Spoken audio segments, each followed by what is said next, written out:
o louvor que a irmã Beatriz louvou me fez lembrar muito forte acerca da minha vida nos tempos antes da minha conversão. Me fez voltar um pouco a mente e rever aqueles tempos ali, resumindo para os irmãos, aonde no dia 7 de outubro de 2014, mais ou menos às 10h30 para 11 horas da noite, eu estava ali em uma comunidade de São Paulo, comunidade por nome de Engenho Novo, na cidade de Cotia, e estava ali totalmente desorientado, como uma ovelha desgarrada, como uma ovelha ferida, oprimida. E é por isso que eu gosto de engrandecer e exaltar a esse Deus, porque hoje eu posso dizer que tenho paz. Eita, glória. E todos aqueles que foram resgatados por Cristo têm paz. Verdade. Sabe por quê, amados? Porque o castigo estava sobre ele. E o castigo que estava sobre ele é o mesmo que nos traz hoje a paz. Verdade. E naquele dia, naquele momento, naquela hora, o louvor me fez recordar isso. Eu recordei aquela situação em que eu me encontrava nos tempos anteriores, antes da minha conversão, totalmente sem rumo, perdido, sem Deus, sabe? Onde que aparentemente por fora eu passava uma impressão e uma imagem de que estava feliz, numa boa, fazendo as minhas próprias escolhas, sem ter pai e mãe do meu lado para poder me orientar. Eu achava que aquela independência estaria me levando para o rumo certo, mas só Deus e eu é que sabia o que se passava por dentro, como eu estava por dentro, totalmente uma ovelha desgarrada, despedaçada, entregue a toda espécie de vício, do alcoolismo ao cigarro, do alcoolismo ao cigarro. E quantas noites não acordava eu de madrugada sem poder dormir. Na verdade não acordava, porque já estava acordado, né? Mas me despertava de madrugada e andava em média uns 3 quilômetros a pé até a outra comunidade onde eu tinha um acesso para poder buscar droga. Buscar droga para que eu pudesse consumir aquilo. Era onde depois de consumir é que eu acabava dormindo. Mas quantas e quantas noites isso não aconteceu? Meu Jesus. Uma entrega total, uma dependência ao vício, de tal forma de que se tornou incontrolável para mim. E eu já falei isso para alguns irmãos. Eu particularmente acredito de que o anjo de Deus foi enviado justamente naquele momento, dia 7 de outubro de 2014, mais ou menos às 10 horas para as 10h30 da noite.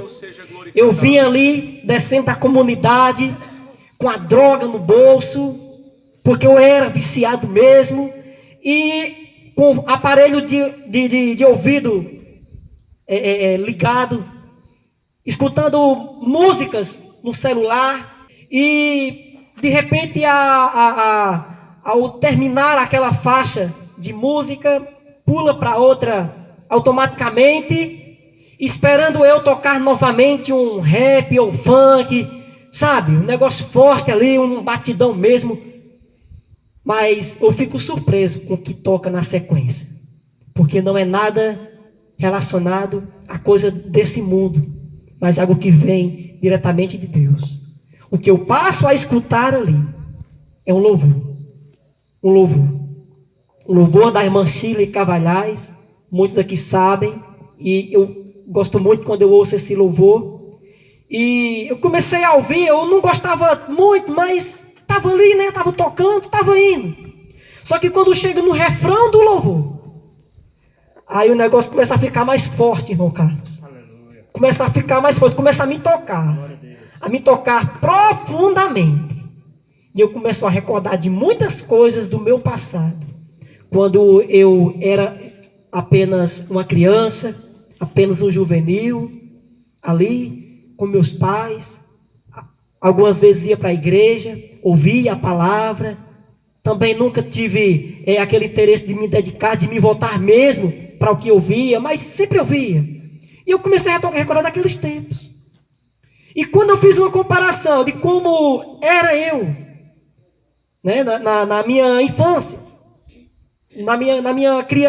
minha fase de criança, para o que eu havia me tornado, aí eu comecei a fazer uma reflexão. E pensei, hoje, se eu quiser votar, não tenho como. Não tem como. Mas eu acredito de que alguém pode realmente fazer algo por mim. É verdade. Uma força maior e superior a qualquer outro mal que queira me prender. Amém, irmãos? Porque o refrão do louvor da irmã Sheila Carvalhais, ele falava assim, ó. Quando esse louvor começou a tocar, nessa parte aí, as lágrimas começaram a cair. Quem me visse na rua ia ver um drogado andando e ao mesmo tempo chorando. Mas não era de brisa, como se diz no linguajar deles, não. Era chorando, porque estava sendo tocado, estava sendo comovido, estava sendo impulsionado a refletir sobre a vida dele, que outrora poderia ser mudado, caso ele tomasse uma decisão. E a parte do louvor foi a parte que falava assim, ó. Deixa o Senhor agir. Deixa o Senhor lutar por ti. Você não vai ser vencido. O seu Deus está contigo. Deixa o Senhor agir. Aleluia. E naquele dia eu vi, irmãos. Naquele momento eu vi de que a força que eu precisava estava em Deus, mas era preciso eu deixar Ele agir. O esforço que eu já tinha tentado muitas e muitas vezes e não tinha conseguido nada e tinha sido em vão, sabe? É verdade. Já passei até poucas semanas, até sem tocar no álcool, sem tocar no cigarro, sem tocar na droga, mas depois daquele período não tinha como, voltava de novo. Eu sabia, naquele momento eu entendi de que era preciso eu deixar Deus agir. É. Deixar Deus agir. Porque Ele vai até onde nós não conseguimos ir. Glória a Deus, Amém? é verdade. Ele nos capacita, Ele nos possibilita a vencer aquilo que nós não temos condição de vencer. E é por isso que estamos aqui nesta noite, para engrandecer e exaltar. Mas amados, depois que acontece todo esse episódio aí, eu vou para minha cama, mas vou com o coração mudado, um coração diferente, um coração de realmente deixar Deus agir.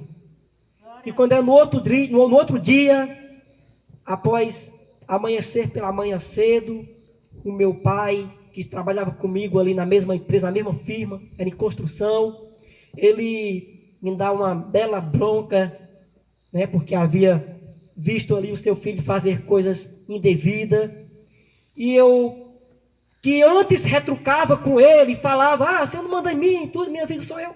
Nesse dia eu fiquei quieto, fiquei calado, falei nada. E ele me dando uma bela bronca, e eu quietinho, calado, apenas pensando e refletindo no que foi aquilo que havia passado na noite anterior. E aí chega um momento em que eu falo assim para ele, olha pai, é o seguinte, eu quero dizer que até hoje o Senhor tem me dado broncas e eu sempre tenho retrucado com o Senhor, mas eu sei que o Senhor está certo. Só que eu te digo uma coisa, que a partir de hoje o Senhor não vai mais me dar bronca por causa disso. Falei desse jeito para ele. Ele até ficou com medo, falou assim, mas está pensando em fazer o quê? Fazendo uma besteira? Só que ia por fim minha própria vida, que na verdade era, como lembra o meu pastor, ia por fim aquela vida mesmo. Estava com o coração decidido a se aproximar de Deus. E um irmão que congregava no ministério próximo ali, uma igreja próxima, ele sempre me convidava para ir à igreja. Eu sempre rejeitava. E às vezes dizia, depois eu vou. Qualquer dia eu vou. Qualquer dia eu vou com você lá. Mas todo dia, esse irmão era uma bênção. Ele estava insistindo. E de sorte que o ministério era um que ele tinha culto todas as noites. Todas as noites. De domingo a domingo. Não parava, todas as noites. Mas todo dia ele estava lá. Todo dia ele estava lá. Irmão, chama o povo para ir para a igreja, irmão. Chama alguém para ir para a igreja. Através disso, Deus pode te tocar. Deus pode tocar ele, na verdade. Para que um dia ele aceite esse convite. E aí eu chego para ele e falo assim, irmão, tem culto hoje? Aí ele fala, tem. E aí eu digo, rapaz, eu vou com você hoje para a igreja. Ele até riu, achou que eu estava brincando e falou, irmão, não fala brincadeira. Falei, Jesus é coisa séria. Falei, brincadeira não, estou falando sério, eu vou com você hoje para a igreja. E tem uma coisa, eu vou ser crente mesmo. E ele ficou assim, sério, vamos ver. Quando foi no horário de almoço, intervalo, ele chega para mim e fala, você vai para a igreja mesmo hoje à noite? Eu falo, sim, estou decidido, vou com você sim. Hoje à noite a gente vai. Ele fala, pois está aqui um presente para você, uma Bíblia. Até hoje está lá em casa, tão velhinha, irmão, mas tão velhinha, sabe? Eita, glória. Caindo. Mas toda vida que eu olho para ela, eu começo a me lembrar daquilo. É o maior presente. Aleluia. Foi o maior presente, exatamente, que eu recebi. E ali eu já comecei a ler. E aí, quando foi à noite, fui para a igreja, ouvi uma palavra poderosa. Logo do início do culto, passo a sentir algo no meu coração, muito forte ali. Jesus começa a me tocar, falar por meio da palavra.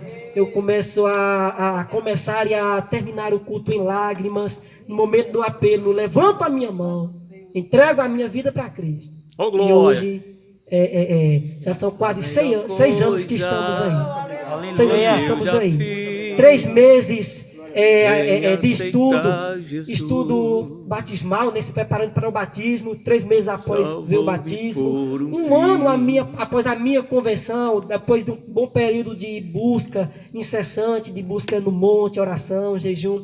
Recebo a dádiva de ser batizado pelo Espírito do Senhor, pela sua graça.